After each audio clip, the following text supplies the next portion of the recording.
Hey, this is Axel, or El Senpai, and I'm working on my Axel wig, which isn't looking much like an Axel wig right now, but you know, we're getting there. What I'm showing you now is the back of the wig. I'm starting from the back, and I'm sewing in Wefts.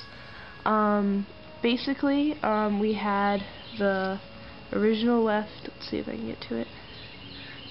Well, kind of in there. There's the original weft, and then I took out a weft from this wig, which is another red punky wig, and I snipped with these small scissors, snipped out the wefts very carefully all the way across, matched them up, the little tabs, matched them up, and sewed them in. It's a tad bit messy.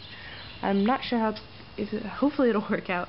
And then basically as I go, I am Sharpie dyeing or coloring it basically with a black Sharpie, because Axel has dark roots.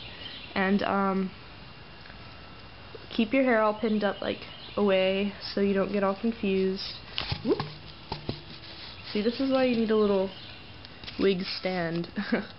And then keep it all tied back in the back. Yeah, so as I go up with this Sharpie, like as it gets closer to the top, I have it about at halfway black. It's faded in there, but that's kind of blocking it. As I'm going up, I'm doing it a little less halfway, so that we don't have like half black, half red Axel hair, so it's just his roots as we go up.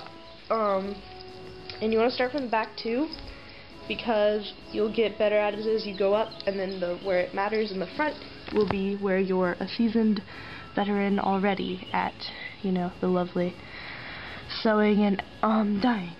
Hey, look, there he is already. Okay, my background changes, so. Okay, so here's our reference picture. As you can see, it's just like barely the tips. I mean, barely kind of black. It's just like at the roots.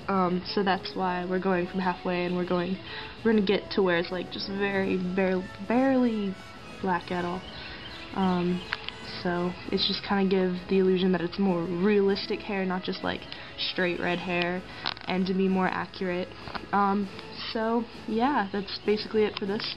Sewing in wefts is kind of hard. So if you don't know how to hand sew, I suggest ask someone to do it for you that knows how to hand sew, because I'm not very good at hand sewing. It's probably going to be really messy.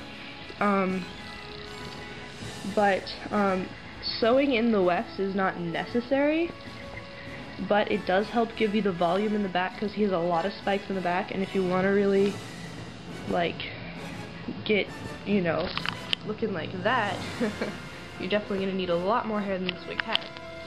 So, I'll come back to you once I am done Sharpie dyeing and sewing in the wefts, which I have a while to go, because this isn't even that much of the wig. It's like down there. See? Yeah.